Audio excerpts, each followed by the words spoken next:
This is the Ielts listening test. You will hear a number of different recordings, and you will have to answer questions on what you hear. There will be time for you to read the instructions and questions, and you will have a chance to check your work. All the recordings will be played once only. The test is in 4 parts. At the end of the test, you will be given 10 minutes to transfer your answers to the answer sheet. Now turn to part 1. You are going to hear a conversation about renting an apartment. First, you have some time to look at questions 1 to 6.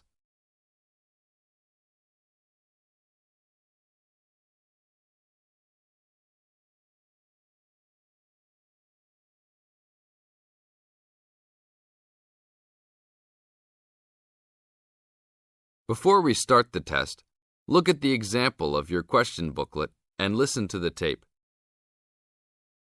How can I help you, sir? Hi, I'm interested in renting an apartment in your building. Can you show me around inside? Sure, my pleasure. In the tape, the man says he is interested in renting an apartment in your building. Therefore, the word apartment has been written down. Now, we will play the recording. Now listen to the tape and answer questions 1 to 6. How can I help you, sir? Hi, I'm interested in renting an apartment in your building. Can you show me around inside? Sure, my pleasure. Do you know what kind of apartment you're looking for? I'm thinking of something for my best friend and I. The apartment doesn't have to be too big, just something comfortable for the two of us. I'm looking for a kitchen, 2 bedrooms and a bathroom, just something simple. Okay, well, let me show you what we have to offer. We divide our apartments into 3 categories. There are standard apartments, upgraded standard apartments, and luxury apartments. Please follow me. This apartment just went up for rent yesterday. The old tenants moved into a larger one. This apartment is what I call the standard apartment. It's small, but has everything you need. The kitchen comes with a refrigerator, an oven, and a stove. There is 1 bathroom with a shower, but no bathtub. The rooms are a good size, and both have their own closets. The living room has enough space for a couch. We will provide a television for you. These apartments are very popular with students because they are affordable and practical. Right now, we are renting these out for only $1,000 a month. I think this is a little bit on the small side. There's no space for a dining table or even for an extra desk. We will both need room to study. If there are guests over, we hope to be able to have a dining table big enough for at least 4 people. Do you have anything slightly larger? Maybe just an apartment with a bigger living room? Well, let's take a look. Right now, we also have an opening for a luxury apartment. This apartment is larger. It has 3 bedrooms, and all 3 are larger than the last one. And there are 2 bathrooms, and all have bathtubs. The kitchen is also larger, and come with an additional dishwasher and freezer. The living space has plenty of space for a dining room. How much is the rent on these apartments? These are more expensive, usually in the $2,500 range. Don't forget that there is an additional bedroom, so you could find another roommate to lower the cost. I think that's a little bit on the expensive side. We don't really have the time to find another roommate, so it's probably better to stick with the 2-bedroom places. Is there anything between these 2? Come with me. I can show you this apartment right now. But there are people living in it. There are no more of these kinds of apartments available at this moment. But if you decide that you like it, I can put you on the waiting list. And as soon as we have openings, you will be contacted. Sure, let's take a look. This is the upgraded standard apartment. As you can see, it's larger than the other 2-bedroom apartment, There are 2 bedrooms and 2 bathrooms, one in each room. The living room comes with a television, but no furniture. The kitchen is around the same size as the other smaller apartment. The basic difference is the additional bathroom and larger living room. These rent for around $1,400. Now look at questions 7 to 10.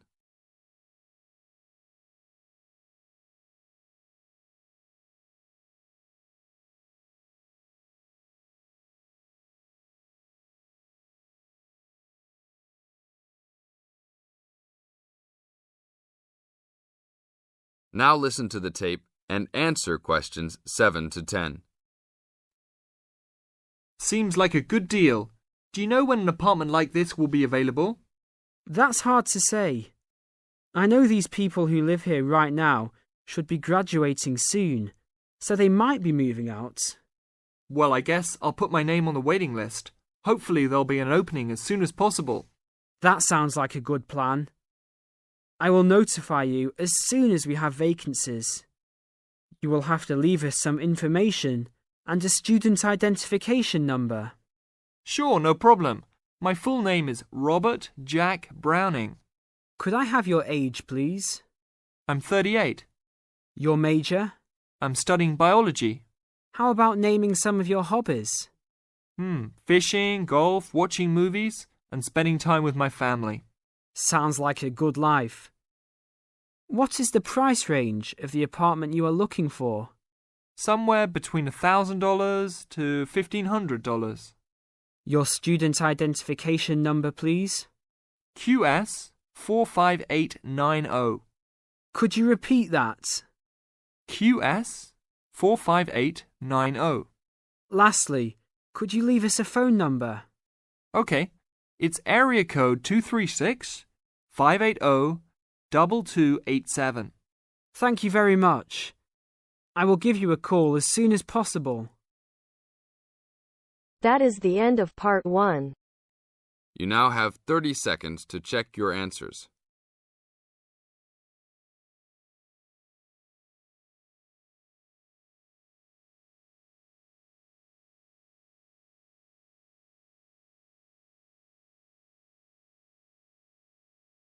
Now turns to part 2.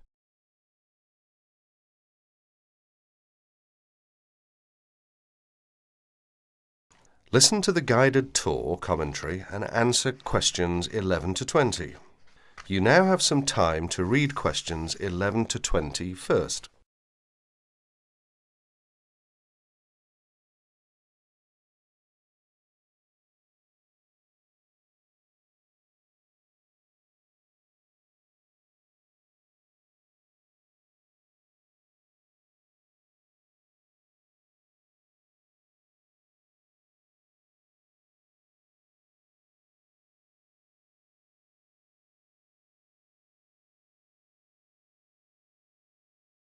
Welcome to the library tour. We'll begin our tour of this level of the library here at the entrance.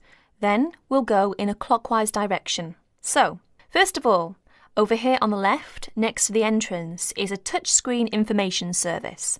These computers can be used at any time to get general information about the library and how it works. In front of the touchscreen information service are the catalogues. As you can see, it's a computerized catalogue system and it's very easy to use. The catalogues are linked up to the other libraries at the university, so make sure you check which library a book is in when you are trying to locate a particular item. Next, along here on the left, we have the circulation desk for borrowing and returning books. The returns area, the place for returned books and other items, is at the end of the circulation desk near closed reserve. Closed reserve, as most of you probably know, is a collection of books that are in high demand, so they are on restricted circulation. If a book is on closed reserve, you can only borrow it to use within the library for 3 hours at a time. Over there in the corner are the shelves for newspapers. The library has an extensive collection of local and international English language newspapers. They are kept on those shelves for 1 month, and then stored elsewhere. As we continue on our tour around to the right, this large central section is the reference section. Reference texts cannot be borrowed for use outside the library. They must be used within the library. All these shelves in the centre of this level are the reference section. Now, the stairs here on the left lead to level 2 only. On level 2 are most of the law books. To go up to the other levels of the library, you have to use a lift. Beside the stairs are the restrooms for this floor. Now, as we walk around this corner to the right, this large room on the left is the Audio-Visual Resource Centre. You can come here if you wish to listen to a tape or watch one of the library's videos. Next to the Audio-Visual Resource Centre is the photocopying room. There are 15 copiers for student use, and we've recently added a colour copier. The system for copying uses cards, not coins. You can buy a photocopy card from the technician in charge of the photocopying room or from the information desk if he isn't here at the time. On our right, these work tables are for student use, especially for small groups to work together, or you and your colleagues can use the conference room, which is that small room there next to the lockers. You can work on group projects in the conference room without disturbing anyone, and there's a conference room on each level of the library. The round desk in front of the lockers is the information desk. If you need help using the catalogues or you need to organise a loan from another library, the information desk is the place to come. And finally, here, beside the exit doors, these 2 shelves contain current magazines and journals. Like the newspapers, they are kept here for a time and then stored elsewhere. OK, that's the end of the tour of this level of the library. I'll leave you to look around yourselves now, and if you need any further help, please ask at the information desk. That is the end of part 2. You will have half a minute to check your answers.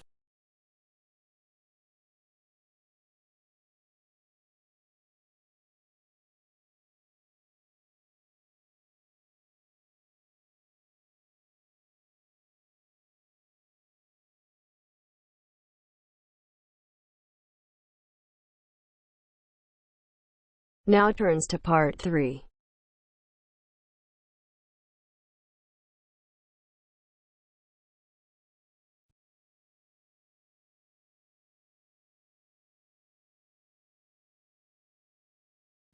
You'll hear 2 students talking about different aspects of their university. First, you have some time to look at questions 21 to 26.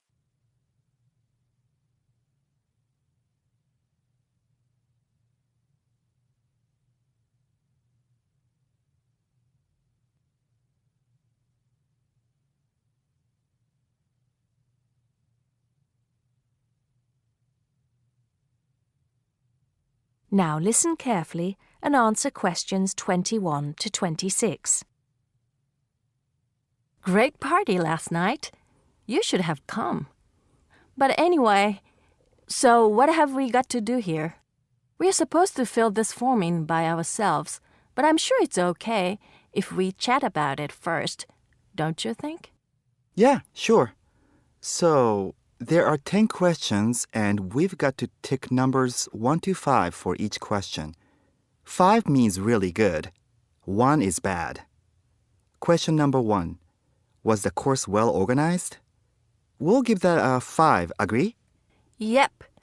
No question about that. What does question 2 mean, though?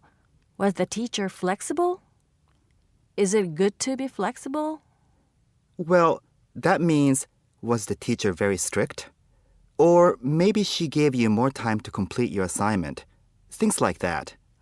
So for that question, we should give her a 5. She always gave us an extra day, didn't she?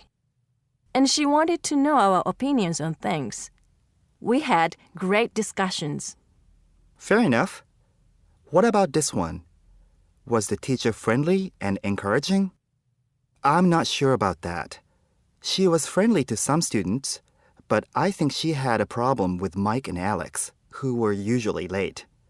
She did get a bit irritated with them sometimes. Yeah, we weren't too happy about them either, though. I know it was a bit early, with classes starting at 8:30, but you choose if you want to sign up to them or not. So that's no excuse, really. Yeah, they could have taken the evening classes if they didn't want to wake up early in the morning. Now, what about these questions on the course books? Look, the business studies book was interesting, but I thought the human behavior one was boring. Really? That's the one I like the most, perhaps because I want to study psychology.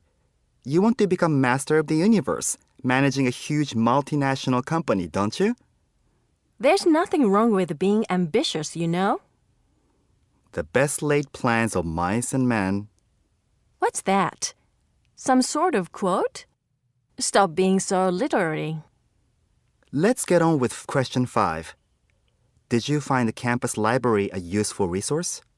Well, most of the books I wanted had already been taken out, but the internet access was definitely useful. Let's give that a 4. Okay, and the staff there were always friendly and helpful. Before you hear the rest of the conversation, you have some time to look at questions 27 to 30.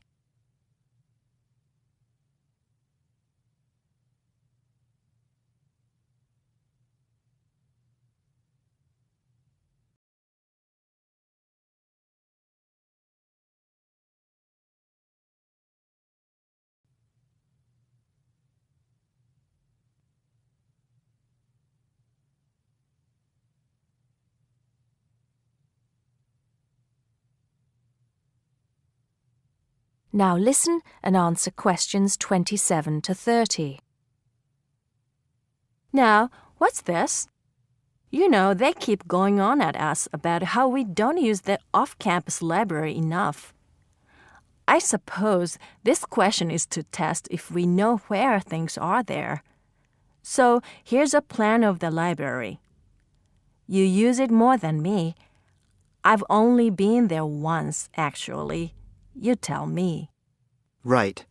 So as you go in, the librarian's desk is on your right. Directly opposite is the section for new publications, new books the college has acquired. Some of them are actually written by our own teachers, interestingly enough. Then there's lots of seating and the computers. Behind that, we've got the periodicals, newspapers and magazines. And that's before the reference section, you know, with the books you can't take out. Dictionaries and encyclopedias? That sort of stuff. Now, I do know where the management section is. It's right at the end on the left, isn't it? Just before the stairs up to the lecture theater. No. Sorry. Management and business studies, along with marketing, are all, as you said, at the back, but on the right. Oh, so what's on the left then? That's the fiction section, or literature. Now, if you want to photocopy something, where do you go? I think I remember. Isn't it one of the rooms after the entrance on the right? Yeah. It's between the multimedia room and the seminar room. They're all behind the librarian's desk. What about the toilets? For those, you have to go downstairs. That's where the computer studies section is too, for some reason. Let's get on with the next question. That is the end of part 3. You now have half a minute to check your answers.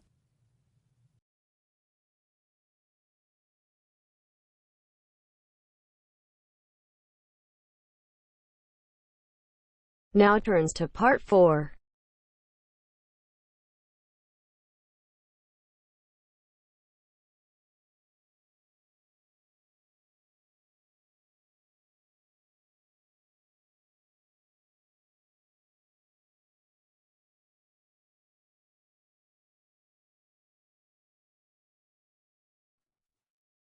You will hear a lecturer talking to a group of engineering students about the design of a greenhouse. Before you listen, you have some time to look at questions 31 to 40.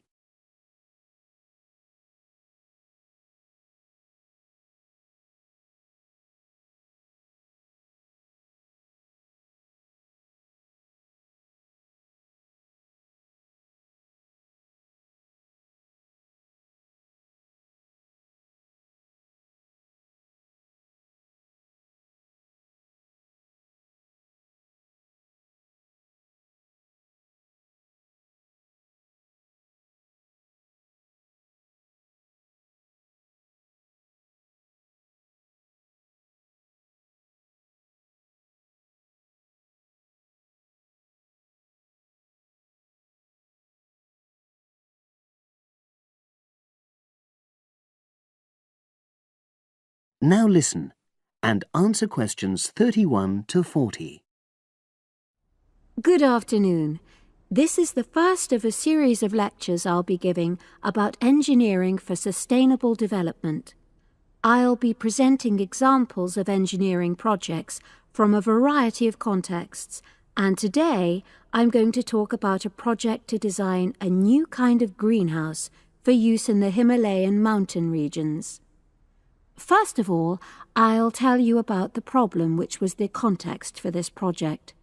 In the Himalayan mountains, fresh vegetables and other crops can only be grown outside for about 90 days during the summer, because the altitude of the region is around 3,500 meters, and because the rainfall is so low. In winter, temperatures fall below minus 25 degrees centigrade, so fresh vegetables have to be imported. They arrive by truck in summer or by air in winter, which makes them expensive.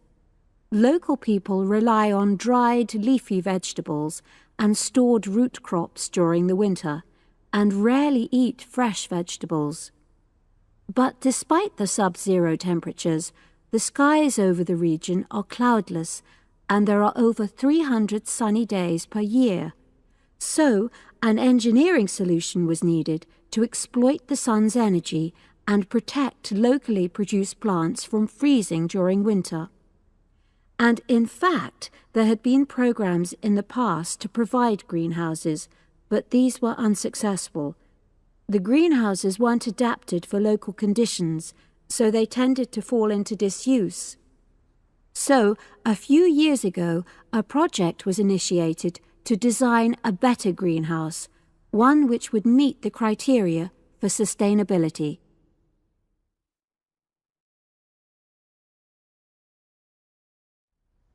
So, what are the criteria for sustainability? Well, first of all, the new greenhouse is designed to be relatively simple, so construction is cheap. Locally available materials are used wherever possible. The walls are generally constructed of mud bricks, made locally, although in areas of high snowfall, more resilient walls of stone are needed. Rammed earth is also used.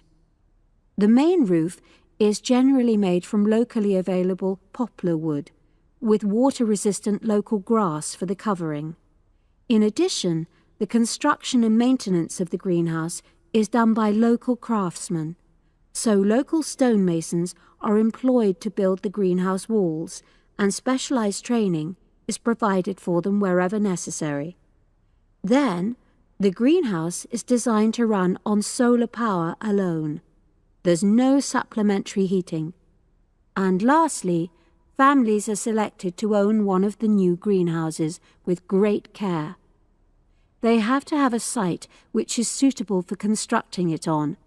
They also have to be keen to make a success of using it, and also to share the produce with the wider community through sale or barter. Potential owners are taken to see existing greenhouses before they make a final decision about having one.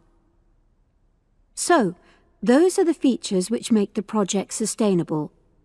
And now, I'll briefly describe the design of the greenhouse. The greenhouses are orientated very carefully along an east-west axis, so that there's a long south-facing side. The transparent cover on the south-facing side is made from a heavy-duty polythene, which should last for at least 5 years. On the inside of the greenhouse, the walls are painted. The rear and west-facing walls are black to improve heat absorption, but the east-facing wall is white to reflect the morning sunlight onto the crops inside. Finally, there's a door in the wall at one end, and vents are incorporated into the roof, the door, and the wall at the other end, to enable control of humidity and prevent overheating. I'll turn now to the benefits which have resulted from the introduction of these new greenhouses. These benefits are of various kinds, but for now I'll just mention the social benefits.